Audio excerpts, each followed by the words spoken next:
thought I would do one final installment. I had a few questions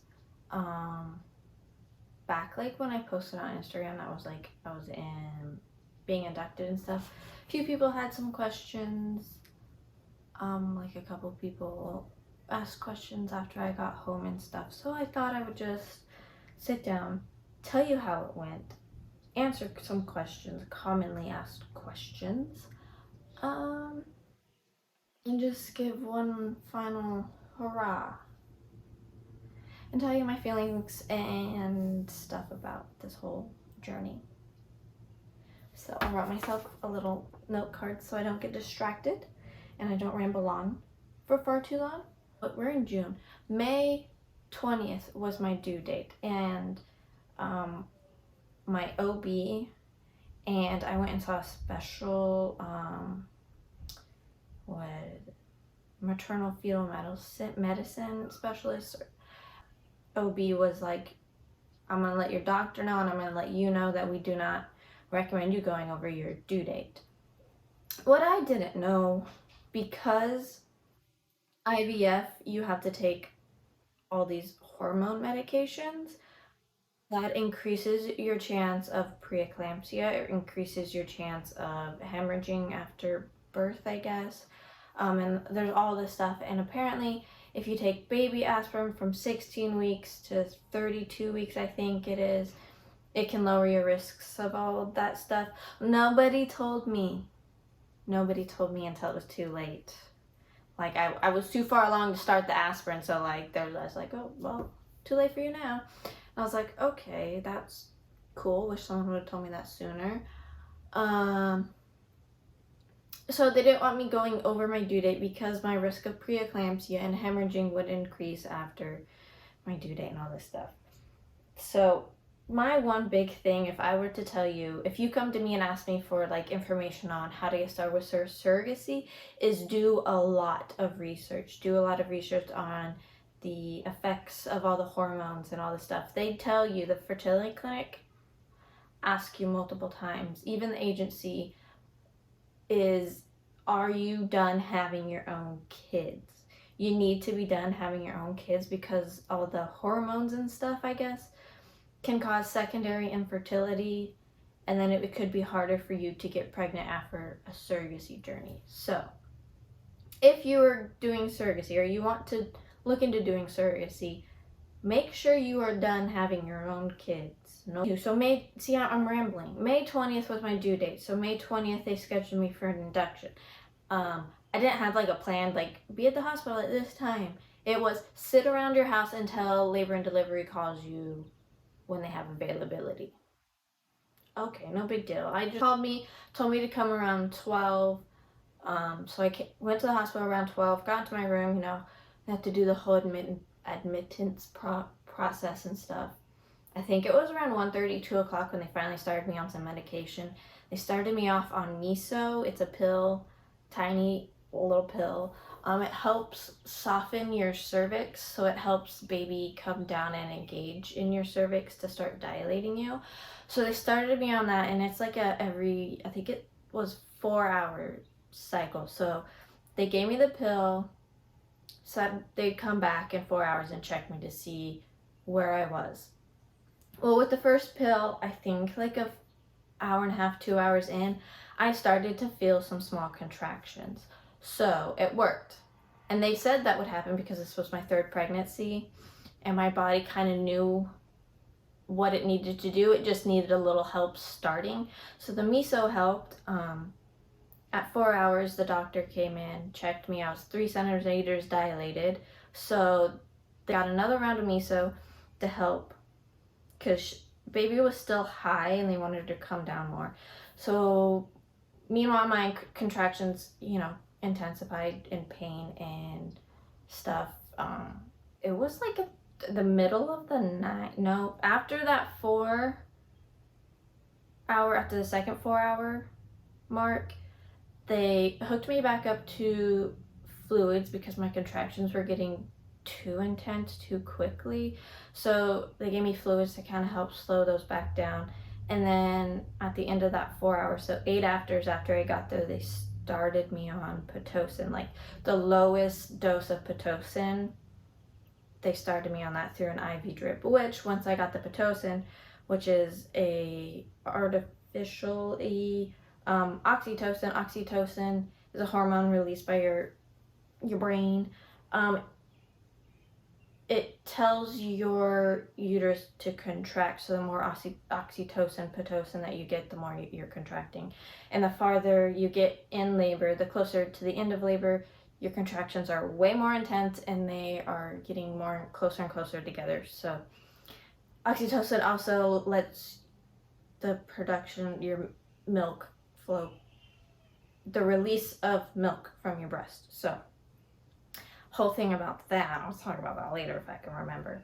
So I got Pitocin, started to amp up the contractions. Baby was still high, and there's a reason for this. I'll get into that later. If you go to your hospital, and your hospital has rooms that have like the big jacuzzi tubs, use them. So I got in the bathtub, which was really nice because when you get in the bath, it kind of helps alleviate all like some weight and pressure and stuff. So that really helped. I stayed in there for like, I don't know, an hour maybe.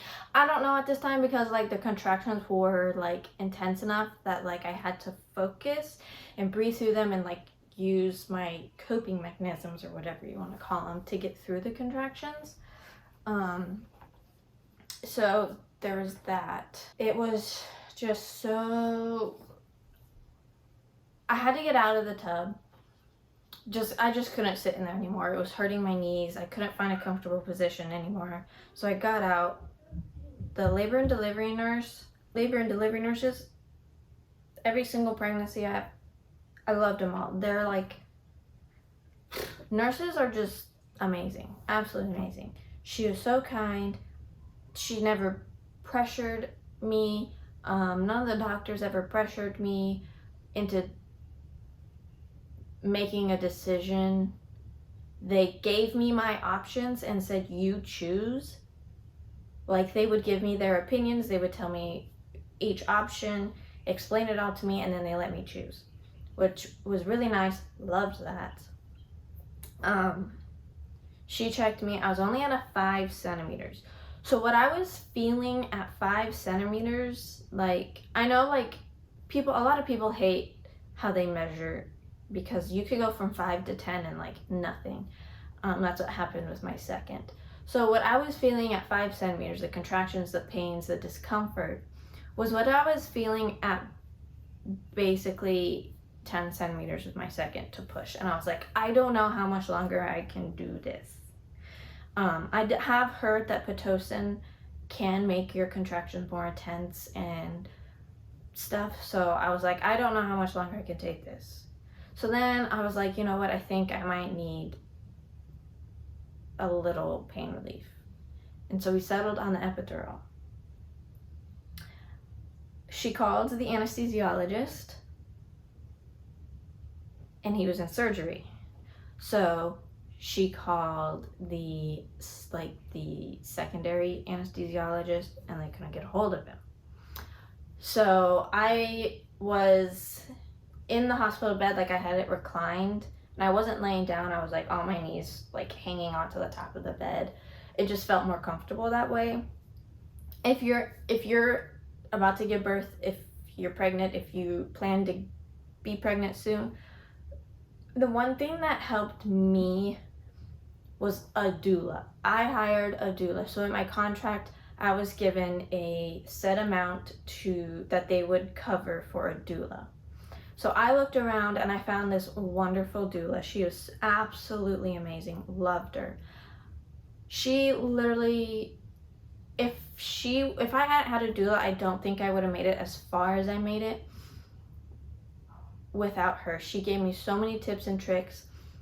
One of them was moving your hips during your contraction. So instead of just sitting there, just trying to breathe through it and not moving, it was way worse when I did that. But when I stood on the edge of my bed, like just kind of just leaned over onto the bed, and she helped, because you're in so much pain that it's kind of hard to move, but like you want to move. So she kind of helped move my hips and just get me moving through a contraction, which helped a whole bunch. It made it more bearable. Finally, anesthesiologist, the first one, came. He had me sit down, and you have to like curl over to open your epidural spaces in your spine so you can insert the epidural. I think that's what it's called. Once I sat up and sat down and leaned over, I could feel a whole lot of pressure during each contraction coming down. It took him a while to get the epidural in and working, and I don't think it took very well. Because it wasn't super painful. There was a lot of, once I got the epidural, I could relax and calm down and just let my body kind of get the baby down more. Each one of my deliveries, I got labor shakes. When you go into labor, you got all these hormones surging through your body, and it could cause you to just shake. Kind of like if you get really cold and you're just like shivering. I was shaking so bad that the blood pressure cuff that they had, once you get the epidural, you're kind of bound to the bed. You have to keep the monitors on your stomach to monitor your contractions, monitor baby's heart rate. They put like heart rate stickers on you to monitor your heart rate. Put the blood pressure on you to monitor your blood pressure. And it's like automatic. It's hooked up all to this special machine, and it goes off every, I don't even know, 15 minutes or something. I don't know, it just keeps going off. I was shaking so bad, the blood pressure cuff couldn't get my blood pressure, and it kept getting tighter and tighter and tighter. And when I got home, I took a shower, my husband was like, "What's that?" Well, I looked, and the blood pressure cuff had bruised me, so I had like lines all the way around my arm. At one point, I was like, I can't feel my arm. Can we take it off so it can deflate and restart? And I had to like focus so much to keep my arm straight. Bending it made it worse, so I had to keep my arm straight and try to focus and not shake long enough for the blood pressure cuff to get a good reading on me, or else it was gonna keep cutting my circulation off. So that went on. So I went in on a Friday. The parents lived in Seattle, which was like an hour and a half depending on traffic. And it was in the middle of the night, and I was getting closer, and I could feel a lot more pressure, and I was like, it's gonna be soon. So I texted them, and I said, hey, just an idea. I could progress pretty fast since I had the epidural, or we could be waiting a long time. But one of the nurses suggested you come down and get a hotel near the hospital just so you're closer. So that's what they did. They stayed in the hotel. I think I texted them at like, I don't know, 6 o'clock or 5 or 6 o'clock in the morning, Saturday. And I was like, hey, you guys might be able to, start making your way here.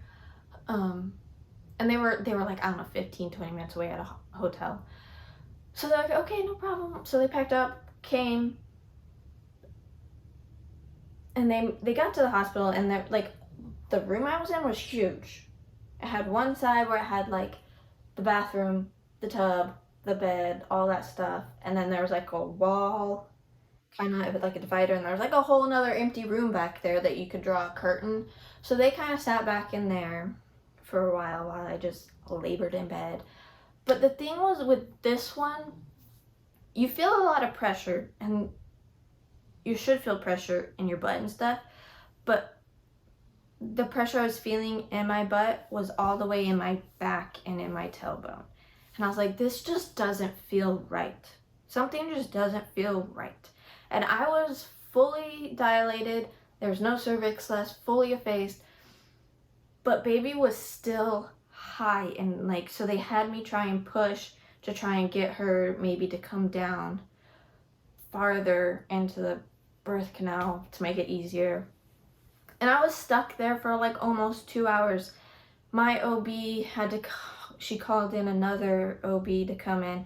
that OB assessed me and realized that the baby was facing the wrong way. So when babies come out, their face is towards your back. Her face, I don't think she was completely sunny side up where her face was up, so her back was in my back too.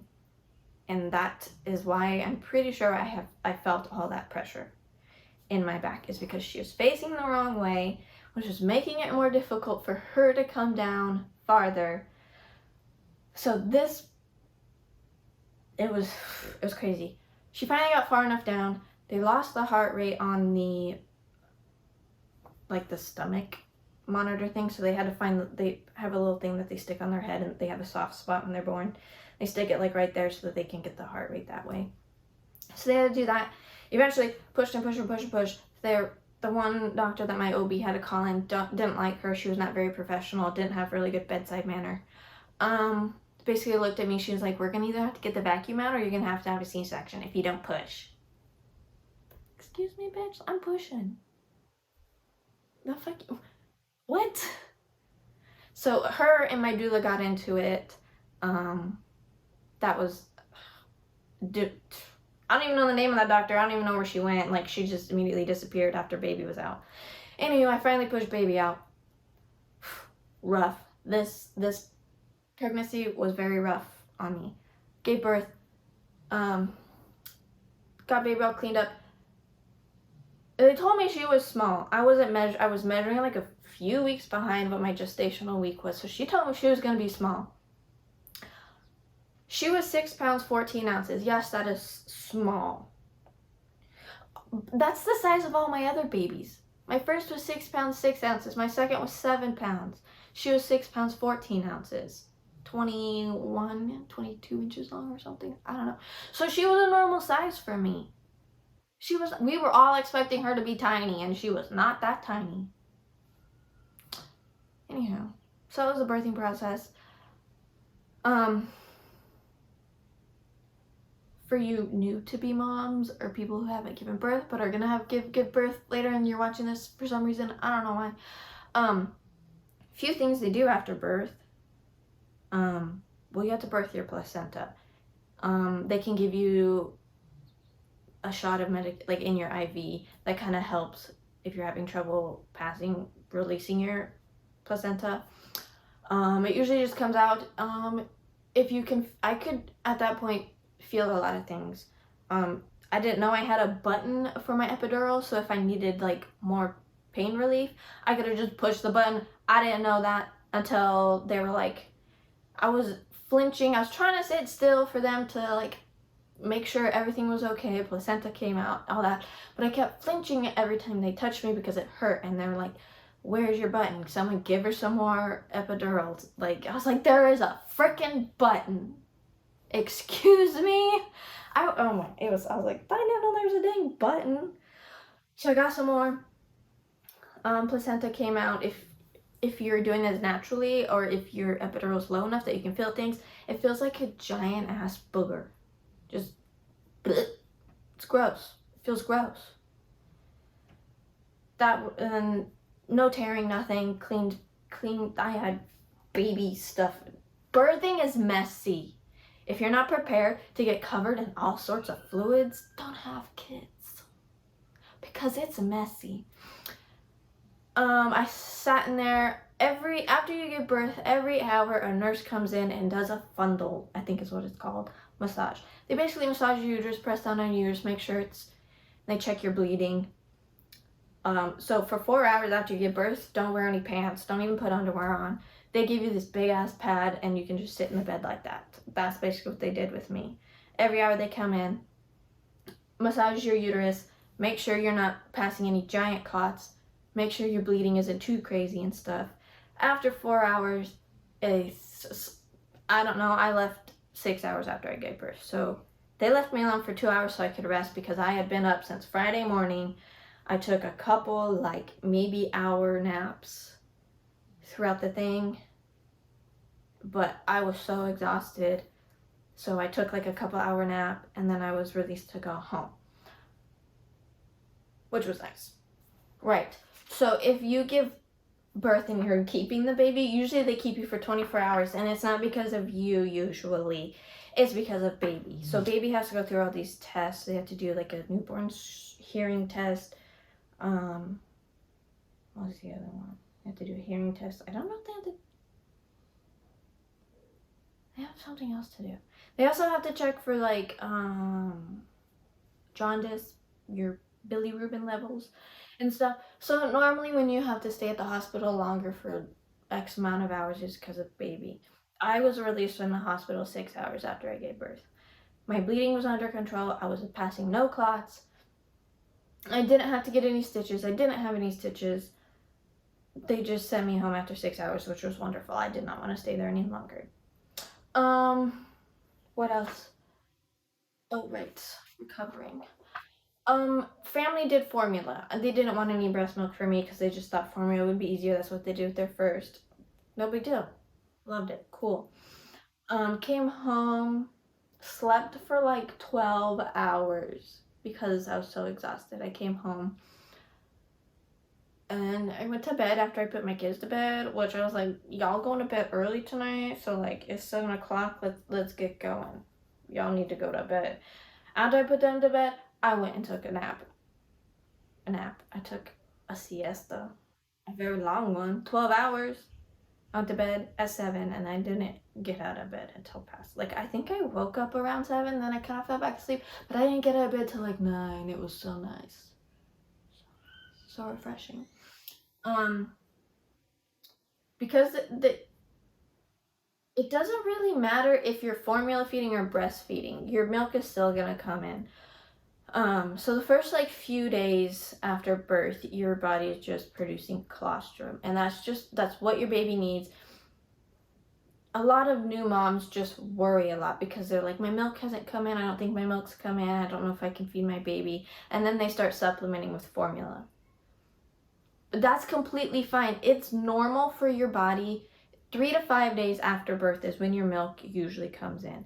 So the fact that you go so long without having milk, you're having colostrum, and that is what your baby needs first. So you are producing what you need to produce for this baby. You're doing exactly what you need to do. It was like 4 days after I gave birth. I wasn't pumping. I didn't feed anybody. Like, my milk came in, and these suckers were bowling balls. When your milk comes in, they're going to be rock hard. They're going to be like bowling balls, and it's going to be painful. It was so painful, and the fact that I didn't want to pump because I knew that would stimulate my body to produce more milk, which I didn't want. So you just cold cabbage leaves if you're not wanting to breastfeed and you're going straight to formula and your milk does come in. Cold cabbage leaves help relieve some of the pain. Tylenol helps relieve some of the pain. What I did, I took a giant bowl of hot water and just kind of soaked the tatas in there, which helped. They're going to leak everywhere, so like get some of those like nursing pad things that you can stick in your bra and stuff, because you're just gonna leak regardless, because you're just so engorged. It's got to go somewhere.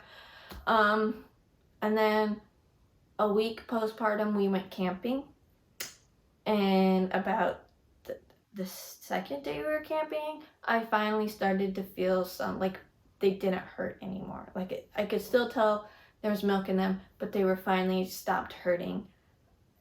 I would say it took closer to 10 days for them to actually go back to normal. Your boobs go back to normal. If you do breastfeed, like I said earlier, oxytocin signals the milk ducts and stuff to release the milk. And oxytocin also signals the uterus to contract. So when you're breastfeeding, the first like few weeks, when your uterus gets huge, and then it's got to get back to its like tiny little normal size. So it's got to contract and it gets back to its normal size. So when you start breastfeeding, your body's releasing oxytocin, and so when you're breastfeeding, you're also cramping. Uterus is contracting, so there's cramps, and then when you do that, because your uterus is contracting, you can have like heavier bleeding, um, which is normal because of oxytocin in your uterus. So when you're breastfeeding, it kind of helps your uterus to get back to normal size quicker, faster, healthier. I don't know. That's what they say, I think. So there's that. After you give birth, you still look pregnant. Just over 3 weeks, and I still have a little pudge. Okay, if you know me, like, there's a dog here, and it's really hard to just stand. If you know me in real life, most people know that I am just a skinny, small person. I have extremely high metabolism. I've had my thyroid checked and everything. It's always come back normal. I don't know, I'm just a high metabolism. If I can find a picture before I got pregnant, maybe I'll insert it somehow in here to show you, those of you who don't know me in real life, what I looked like before I was pregnant and now. I always tell other people and myself, I try to tell myself, it's absolutely like your body just grew a freaking human, right? And with that, you're gonna gain weight. There's just really no way around it. Like, you could gain 5 pounds or 50 pounds. Like, it's such a wide range because we're all different. We're not all the same. Our bodies all work differently. I started out at 115 and I was 150 when I delivered. I am now I'm like 135 right now. A lot of women are hard on themselves because you see like the Kardashians and stuff, after they give birth, they look completely normal. Well, that's because they have Photoshop and they have money to get surgery and stuff. Your body's not going to look like what it did before you got pregnant, just ever. Like, it literally grew a human being. Just be kind with yourself and just know, just be kind to yourself. We all struggle with body image, and sometimes I look at myself in the mirror and I'm like, I don't really like the way that I look. I kind of look gross. Because I've never really had like a big ol', not big ol', but like just excess fat really anywhere. And I know most of you are like, ooh, I wish I could say that. Like, ooh, blah, blah, blah. And you guys are like, oh my God, I hate her. So like for me, it's just so hard for me to gain weight, but now I'm just stuck with this right now. But I know, I'm like, you're only 3 weeks postpartum. Like, be kind to yourself. Give yourself time. You need time. So for all the moms to be, I just want, like, because nobody ever told me that you still look pregnant after you give birth when I had my first. So just a PSA, you still look, I don't know how, 6 months pregnant, 6 months, depending. After you give birth, you still look pregnant. And that's completely normal. And that's completely fine because you just gave birth to a freaking human.